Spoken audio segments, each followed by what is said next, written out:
Matici Janguček, eden najboljših Evropejcev na nizkih ovirah.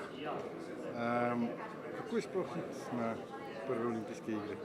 Ja, res počutim se zelo navdušeno. V bistvu sem že v pričakovanjih, kako vse to poteka, kako poteka največji športni dogodek na svetu, tako da res se veselim.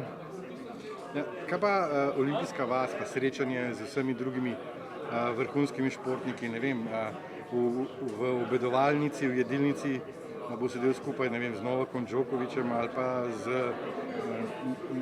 z vrhunskimi košarkarji z lige NBA, pa z, ne vem, Noahom Lylesom in tako naprej. Ja, to bo tudi po mojem eno posebno doživetje, sedeti z najboljšimi športniki vseh časov v njihovih športih, tako da bo tudi to v bistvu me po mojem nekako motiviralo, da sem tukaj z njimi in mi dalo dodatno motivacijo za naprej. A so kakšna pričakovanja sploh na prvih olimpijskih igrah?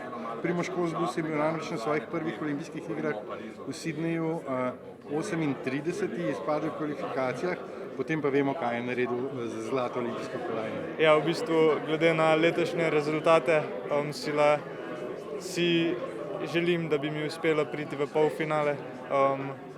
To vem, da mi to lahko uspe, če si otečem svoj čas, tako da v bistvu si pa ne polagam nekakšnih pričakovanj previsokih. V bistvu grem se tja po novo izkušnjo in ja. A bo kaj časa tudi za iti na Eiffel stolp pa pogledati dol? Ja, upam, da bom imel po svojih nastopih še kakšen dan ali dva prosto, da si bom lahko pogledal druge športe in pa Eiffel stolp. Kaj pa navijati za druge naše športnike? Ja, to si tudi želim, pogledati druge športe, no. Upam, da bom imel to priložnost. Kjer je pa odbojkarje ali ne vem koga, vse ali koga veslače? Odvisno, kaj bo tiste dni na seznamu, ja.